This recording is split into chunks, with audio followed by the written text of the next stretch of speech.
கோயில் வாசப்படி வரைக்கும் வருவாங்க, உள்ள வர முடியாது. வேற ஏதாவது பிரச்சனை வந்து போயிடுவாங்க.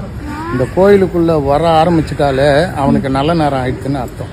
திரு என்றால் அருள், அருள். வலியன் என்ற குருவி, தாயம் என்றால் லாபம். அதனால திரு வலி தாயம். இந்த கோவிலை யார் வணங்கினாலும் அவர்களுடைய சாப விமர்சனம். இது வந்து சாப விமர்சனம் போகிற கோயில். எத்தனை கோயிலுக்கு போனீங்கனாலும் அங்கே பரிகாரம் பண்ணணும். இங்கே பரிகாரமே பண்ண வேண்டாம், இங்கே வந்துட்டு போனால் போதும். இல்லாமல் முருகர் ரொம்ப சிறப்பு. இல்லை அருணகிரியார் பாடியிருக்காரு. அருணகிரியார் மட்டும் இல்லாமல் ஔவையாரும் பாடியிருக்காரு. காரைக்கால் அம்மையார் ஒரு 4 வரி பாடியிருக்காரு. அகவல், திரு அகவல் சொல்லுவாங்க தெரியுங்களா, அது மாதிரி அம்மையாரும் பாடியிருக்காங்க. அப்புறம் வள்ளல் பெருமான் பாடியிருக்காரு, பட்டினத்தார் பாடியிருக்காரு, கிருபானந்த வாரியார் பாடியிருக்காரு, பெரிய அருளாளர். கிருபானந்த வாரியார் பாடியிருக்காரு, பெரிய அருளாளர். இந்த கோவில் இங்கே என்னன்னா எல்லாமே பாடல்.